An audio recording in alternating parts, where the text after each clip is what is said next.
Hello, my name is Denise Prado. This is week 4, lab number 1 for biochemical testing. I went ahead and started the first part since we had to wait 48 hours. That consisted of extracting from our nutrient broth onto our MRVP broth and letting it grow for 48 hours. So after the 48 hours, I'm on to step number 2, which is right behind me here.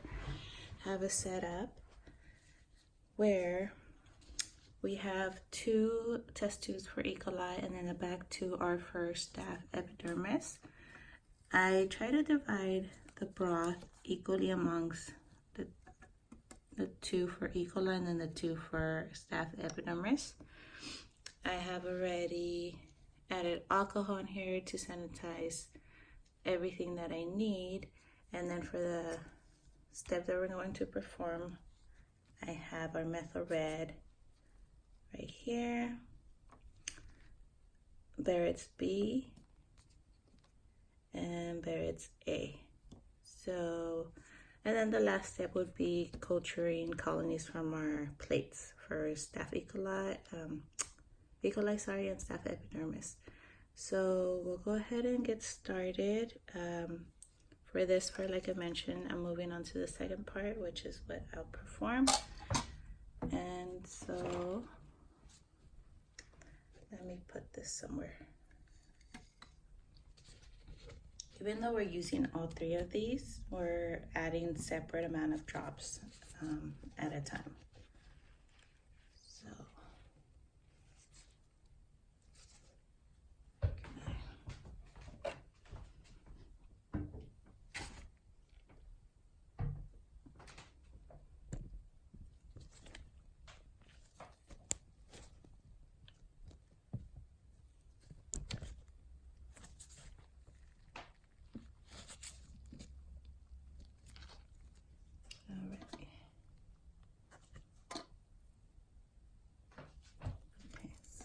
better angle about there.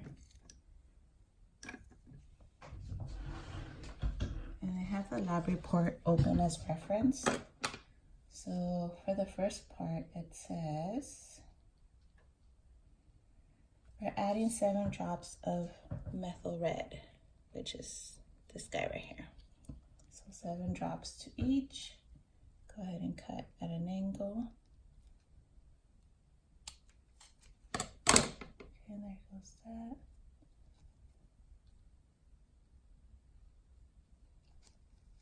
So 7 into 1. So 1 E. coli. 1, 2, 4, 5, 6, 7. And then to 1 staph epidermis, which is right behind. 1, 2, 3, 4, 6, 7. All right, that first part is done. And then we'll move on to, so the color already changed. You can see it in the background. Staph epidermis has a lot more red going on, as opposed to E. coli where it's floating up on top. And these are hard to balance. So we'll take pictures of everything from then on. Just to summarize, I'll cut Barrett's A and then B. For A, we're adding 12 drops to the test tube. Barrett B, we're adding 4 drops. So as mentioned earlier, they all have different amounts. We had 7, now we have 12, and then we're decreasing onto 4. And then we'll shake it. We'll see if any changes come about. But the pictures will be added to the lab report. So since I need both hands, my name is Denise Prado. I'll go ahead and continue. And once again, this is week 4, lab number 1. Thank you.